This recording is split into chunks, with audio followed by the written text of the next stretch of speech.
بسم اللہ الرحمن الرحیم بسم اللہ الرحمن الرحیم والصلاة والسلام علی اشرف الانبیاء والمرسلین وعلی آلہ وصحبہ وامتہ اجمعین اما بعد۔ عزیز طلبہ اکرام، سبق نمبر 41 ہے، کتاب الطہارۃ باب السواک۔ سبق کے موضوعات آپ کے سامنے اسکرین پر موجود ہیں۔ ان موضوعات سے متعلق انشاءاللہ ہم کلام کرنے والے ہیں۔ اس سے پہلے ویڈیوز میں بھی تقریباً انہی موضوعات پہ بات چلتی رہی ہے، تو آج بھی اسی تسلسل کو باقی رکھیں گے۔ گزشتہ سبق کا جو خلاصہ ہے وہ بھی ایک سلائیڈ کی صورت میں آپ کے سامنے اسکرین پر موجود ہے۔ آج کا جو ہمارا سبق ہے اس کا متن بھی دیکھیے۔ باب السواک وبه قال حدثنا قتيبة بن سعيد عن سفيان عن أبي الزناد عن الأعرج عن أبي هريرة رضي الله عنه يرفعه قال لولا أن أشق على المؤمنين لأمرتهم بتأخير العشاء والسواك عند كل صلاة۔ سیدنا ابو ہریرہ رضی اللہ عنہ فرماتے ہیں کہ رسول اکرم صلی اللہ علیہ وسلم نے فرمایا، اگر مجھے ایمان والوں پر مشقت کا اندیشہ نہ ہوتا تو میں انہیں حکم دیتا کہ عشاء کی نماز کو مؤخر کریں اور ہر نماز کے وقت مسواک کریں۔ حدیث کی تخریج بھی آپ کے سامنے اسکرین پر موجود ہے۔ مختلف الفاظ کے ساتھ یہ حدیث مختلف کتب کے اندر پائی جاتی ہے۔ اس حدیث کے جو روات ہیں وہ بھی آپ کے سامنے اسکرین پر موجود ہیں۔ سب سے پہلے یہاں ابو الزناد کا تذکرہ لکھا گیا ہے، عبداللہ بن ذکوان القرشی ہیں، ثقۃ فقیہ۔ اس کے بعد اعرج ہیں، ان کے بارے میں ثقۃ ثبت عالم، تعدیل کے اقوال موجود ہیں۔ اگلی ہماری روایت ہے، وبه قال حدثنا ابراہیم بن موسیٰ قال اخبرنا عیسی بن یونس قال حدثنا محمد بن اسحاق عن محمد بن ابراہیم التیمی عن ابی سلمة بن عبد الرحمن عن زید بن خالد الجہنی قال سمعت رسول اللہ صلی اللہ علیہ وسلم يقول لولا ان نشق على امتی لامرتهم بالسواک عند كل صلاة۔ زید بن خالد جوہنی رضی اللہ عنہ کہتے ہیں کہ میں نے رسول اکرم صلی اللہ علیہ وسلم کو یہ کہتے ہوئے سنا، اگر مجھے میری امت پر مشقت کا اندیشہ نہ ہوتا تو میں انہیں حکم دیتا کہ ہر نماز کے وقت مسواک کریں۔ قال ابو سلمہ فرأيت زيدا يجلس في المسجد وإن السواك من أذنه موضع القلم من أذن الكاتب فكلما قام إلى الصلاة استاكا۔ ابو سلمہ کہتے ہیں کہ میں نے زید بن خالد رضی اللہ عنہ کو مسجد میں بیٹھے ہوئے دیکھا کہ مسواک ان کے کان میں اسی طرح رکھی ہوئی تھی جیسے کاتب اپنے کان میں قلم رکھتا ہے، تو جب نماز کے لیے وہ کھڑے ہوتے تو مسواک کر لیتے، تو جب بھی نماز کے لیے وہ کھڑے ہوتے تو مسواک کر لیتے۔ اس حدیث کی بھی تخریج نیچے موجود ہے۔ حدیث کے روات دیکھ لیتے ہیں۔ اس میں محمد بن ابراہیم کا تذکرہ موجود ہے، باقی جو حضرات اس سے پہلے کے ہیں ان کا تذکرہ پہلے ہم پڑھ چکے ہیں۔ من ثقات التابعین، محمد بن ابراہیم جو ہے یہ ثقات تابعین میں سے شمار ہوتے ہیں۔ اس کے بعد ابو سلمہ بن عبد الرحمن ہیں، زید بن خالد الجہنی ہیں۔ ابو سلمہ کا پہلے تذکرہ گزر چکا ہے، زید بن خالد الجہنی یہ بھی مشہور صحابی ہیں۔ ہماری آج کی جو تیسری روایت ہے اس کو دیکھیے۔ وبه قال حدثنا محمد بن عوف الطائي قال حدثنا احمد بن خالد قال حدثنا محمد بن اسحاق عن محمد بن يحيى بن حبان عن عبد الله بن عمر قال قلت أرأيت توضؤ ابن عمر لكل صلاة طاهرا وغير طاهر عم ذلك؟ فقال حدثته أسماء بنت زيد بن الخطاب أن عبد الله بن حنظلة بن أبي عامر حدثها أن رسول الله صلى الله عليه وسلم أمر بالوضوء لكل صلاة طاهرا أو غير طاهر، فلما شق ذلك عليه أمر بالسواك لكل صلاة، فكان ابن عمر يرى أن به قوة وكان لا يدع الوضوء لكل صلاة۔ قال ابو داود ابراہیم بن سعد رواہ عن ابن اسحاق قال عبید اللہ بن عبداللہ۔ عبداللہ بن عبداللہ ابن عمر فرماتے ہیں کہ میں نے کہا کہ آپ دیکھ رہے ہیں کہ ابن عمر رضی اللہ عنہما وہ وضو کر رہے ہیں ہر نماز کے لیے، چاہے وہ طہارت کی حالت میں ہو یا طہارت کی حالت میں نہ ہو۔ عم ذلك یعنی یہ دونوں صورتوں میں وہ کرتے ہیں، ایسا کیوں ہے؟ فقال، تو انہوں نے جواب دیا کہ حدثت اسماء بنت زید بن الخطاب، اسماء بنت زید بن خطاب نے ان کو یہ حدیث بیان کی کہ عبداللہ ابن حنظلہ ابن ابی عامر جو تھے انہوں نے ان کو یعنی اسماء بنت زید کو یہ حدیث بیان کی ان رسول اللہ صلی اللہ علیہ وسلم امر بالوضوء لکل صلاۃ، کہ رسول اکرم صلی اللہ علیہ وسلم کو حکم دیا گیا تھا وضو کا ہر نماز کے لیے، چاہے آپ طہارت کی حالت میں ہو یا غیر طہارت کی حالت میں۔ فلما شق ذلك علیہ، پھر جب یہ آپ صلی اللہ علیہ وسلم کو دشوار محسوس ہوا، امر بالسواک لکل صلاۃ، آپ کو پھر ہر نماز کے لیے مسواک کا حکم دیا گیا۔ فکان ابن عمر یرى ان به قوة، اس لیے ابن عمر رضی اللہ عنہ سمجھتے تھے کہ انہیں یہ طاقت اور قوت حاصل ہے۔ وكان لا يدع الوضوء لكل صلاة، اور وہ ہر نماز کے لیے وضو کو ترک نہیں کرتے تھے۔ اس کے بعد آگے سند سے متعلق کلام ہے، قال ابو داؤد، یہ آگے چل کے انشاءاللہ آ جائے گا۔ حدیث کی تخریج آپ کے سامنے اسکرین پر موجود ہے۔ روات حدیث دیکھ لیتے ہیں۔ محمد بن عوف الطائی ہیں، ثقۃ حافظ۔ احمد بن خالد ہیں، ان کے بارے میں صدوق ان کا قول ہے، ابن حبان رحمہ اللہ نے ثقات میں شمار کیا ہے، دارقطنی فرماتے ہیں لا بأس به۔ اس کے بعد جو عبداللہ بن عمر ہیں، یہ عبداللہ بن عمر رضی اللہ عنہما کے سب سے بڑے بیٹے ہیں، ثقۃ قلیل الحدیث کا قول ان کے بارے میں ملتا ہے۔ اس کے بعد اسماء بنت زید ہیں العدویہ، یہ سیدنا عبداللہ بن عمر رضی اللہ عنہما کی چچا کی بیٹی ہیں۔ ابن مندہ فرماتے ہیں کہ ان کو بھی رؤیت حاصل ہے، ان کے والد زید یمامہ میں رسول اکرم صلی اللہ علیہ وسلم کی وفات کے بعد کچھ ہی عرصے بعد یمامہ کے جنگ کے اندر شہید ہو گئے تھے۔ ابن حبان اور ابن مندہ دونوں نے ان کو صحابیات میں شمار کیا ہے۔ عبداللہ ابن حنظلہ ہیں، یہ بھی صحابی رسول ہیں، ان کے والد حنظلہ غسیل الملائکہ مشہور صحابی ہیں جو احد کے دن شہید ہوئے تھے۔ یہاں تک تو ہم نے احادیث، ان کا ترجمہ، تخریج اور روات کا تعارف پڑھ لیا ہے۔ اب باب السواک سے متعلق کچھ مباحث کو دیکھ لیتے ہیں۔ مسواک سے متعلق احکام دیکھیے، سب سے پہلے مسواک کی لغوی اور فقہی تعریف ہے۔ لغت کے اندر سواک کا مطلب منہ کو رگڑنا ہے، یعنی اس کا فعل بھی مطلب آتا ہے، اور مسواک وہ لکڑی جس سے دانت صاف کیے جاتے ہیں، یعنی بطور اسم اعلیٰ بھی استعمال ہے۔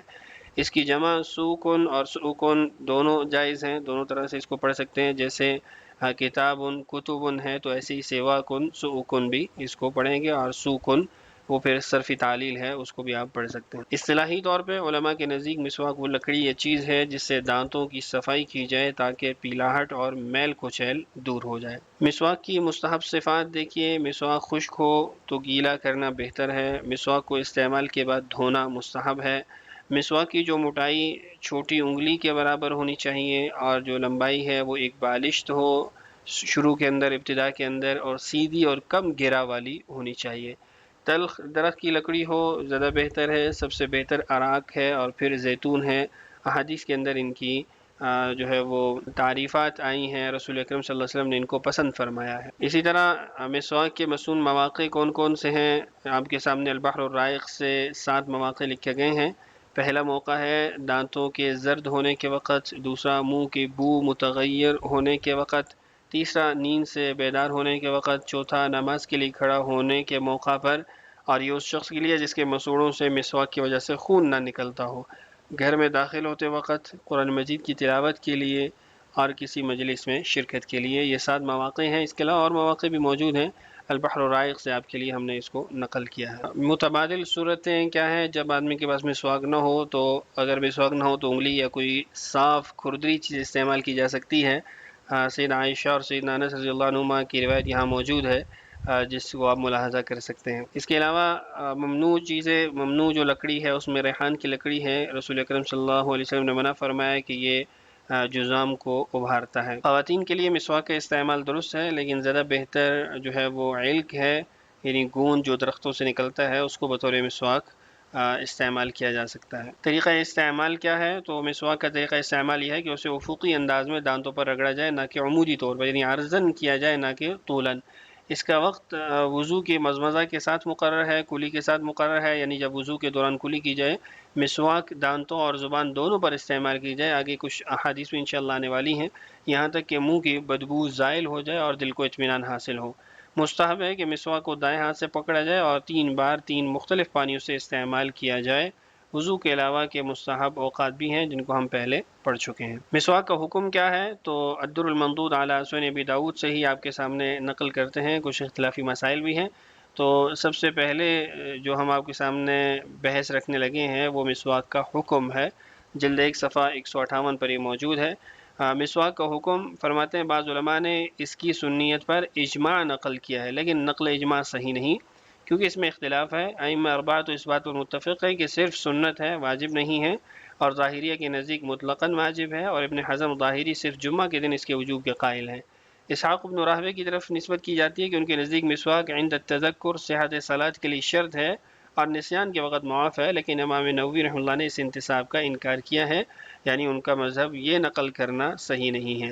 یہ اختلاف جو ذکر کیا گیا ہے امت کے حق میں ہے، حضور اقدس صلی اللہ علیہ وسلم کے حق میں ظاہر یہ ہے کہ مسواک واجب تھی، جیسا کہ حدیث الباب سے معلوم ہوا۔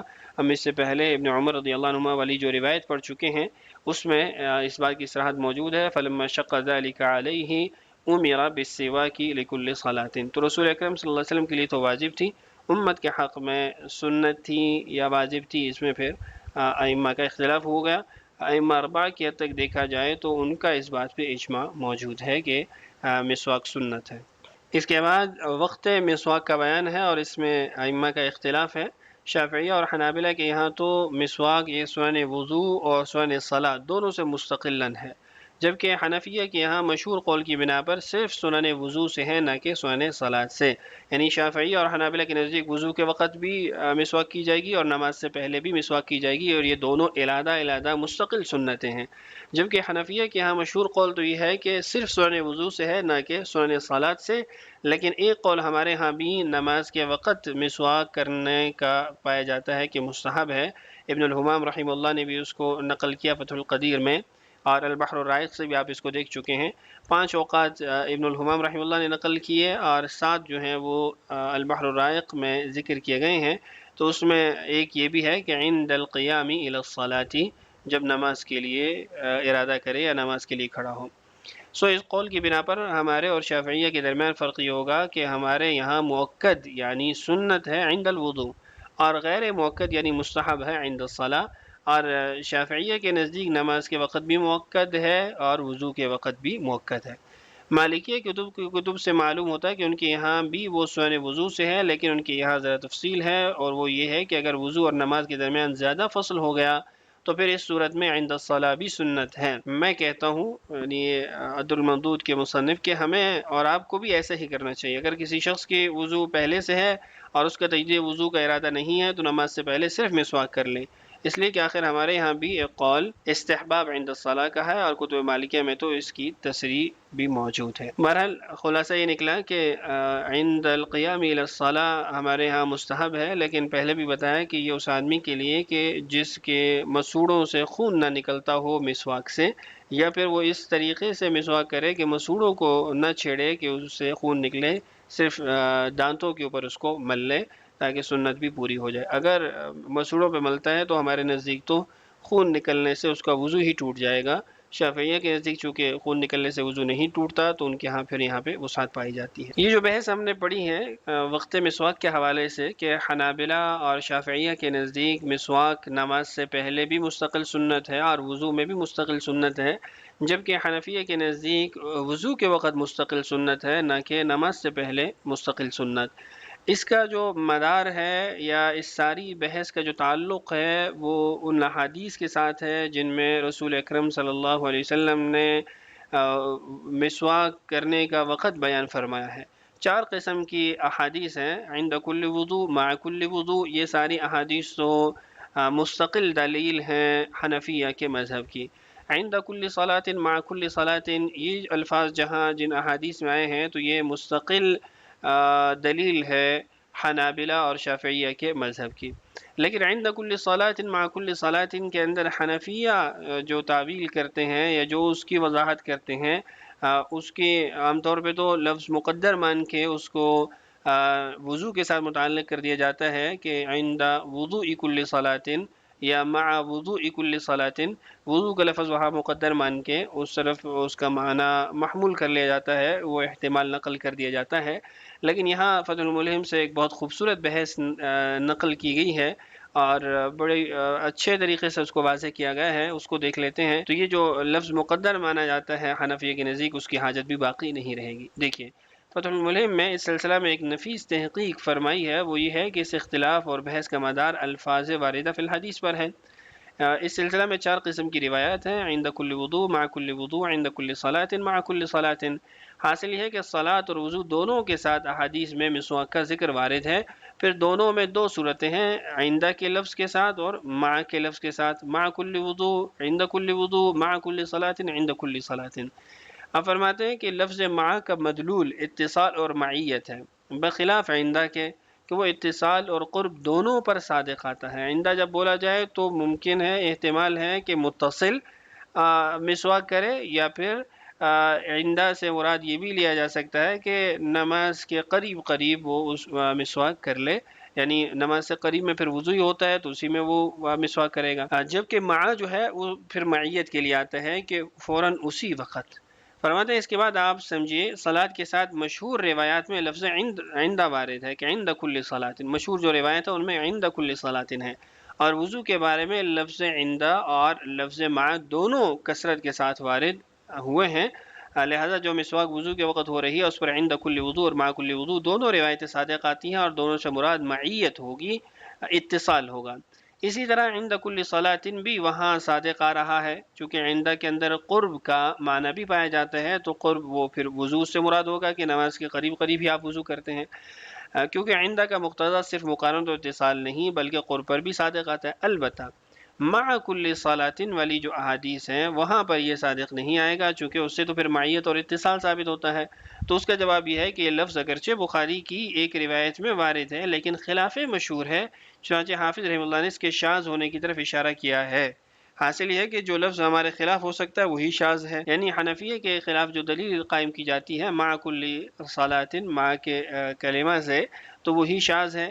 اس کے علاوہ باقی تینوں الفاظ ہمارے مسلک کے موافق ہیں۔